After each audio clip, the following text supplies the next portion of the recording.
How do we, fallen, mortal creatures, grapple with our godhole without collapsing into utter despair? How do we hope to catch even a glimmer of divine light from within the depths of our dark, convoluted caves?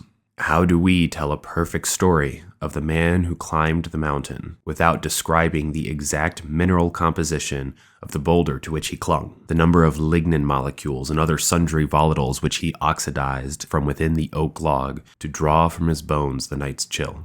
How do we plan the perfect route through the pass with a map which does not depict the topography of the pebble a mile west off the shores of the Heron River, without a 1-inch contour interval? Why, as John Brian Harley reflected, is map-making the art of omission? Why, when pressing two pieces of white oak together in order to form a perfect joint, does the carpenter need carpent his pieces no more accurately than to the 256th of an inch, or when working with pine to the 16th or 32nd?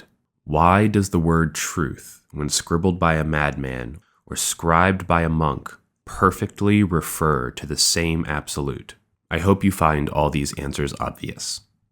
I hope you see with what they have to do. I hope, but I have seen out in the wilderness two kinds of people which need to hear of the power of perfect enough. To one I have already alluded. He who confuses life for a tick-based role-playing game with an ephemeral, elusive, shortest, most efficient path to the grace of the Creator. To him I extend a message of peace.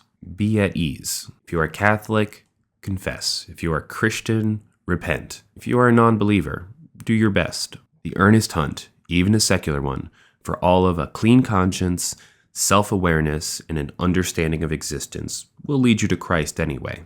But until you get there, take solace in the pure moments. Take satisfaction in passing through that rare time and space where and when you made the healthy decision, capital H. The good decision, capital G, where and when you did what you ought.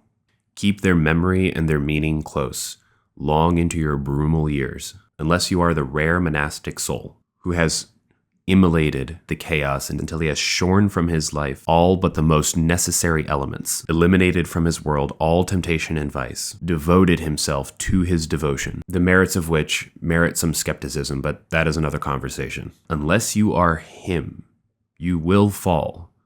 You will fail. All you can do is focus on developing the knowledge and the wisdom required to increase by whatever slender mote or moment the duration of each of those periods lived in grace. Between the fall, capital F, to the other demographic in dire need of the news, to the smarmy, normally hyper-educated, undercover nihilist, which claims certainly that we can make no certain claims, which asks how we can know anything when quantum mechanics exist. How, when someone once wrote a proof proving that 2 does not equal 2. How, when there exist 17 or 21 or 888 dimensions beyond our native 4. To the nihilists, who have not even conviction enough to own their nihilism, but would rather hide behind the pretense that they would surely be a believer, if only they were not hampered by experiencing the world through their 5 senses, completely forgetting, perhaps accurately, about their faculty of reason, and that they would have some conviction besides their principle and only, if only they could perceive their existence from maybe God's point of view, though they would likely call that something else. To you, I say,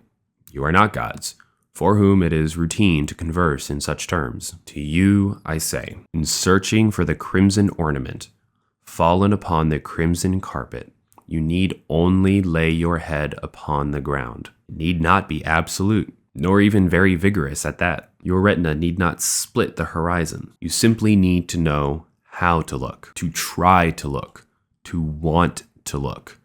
You simply need to know to look. Your floors are mortal, your baubles taller than the offing scumble where your walls come down to form the perimeters of your living rooms.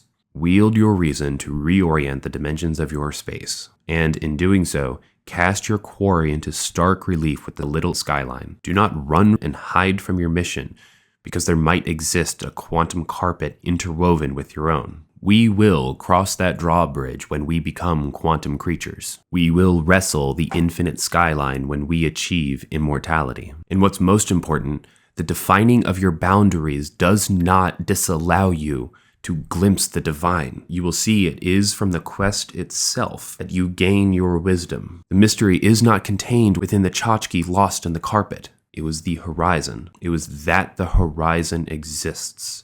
After such investigations, give yourself enough time quietly on a fallen tree in the forest. You will find your glimmer of divine light. So for now, to ask, to look, to see what there is to see, will be perfect enough.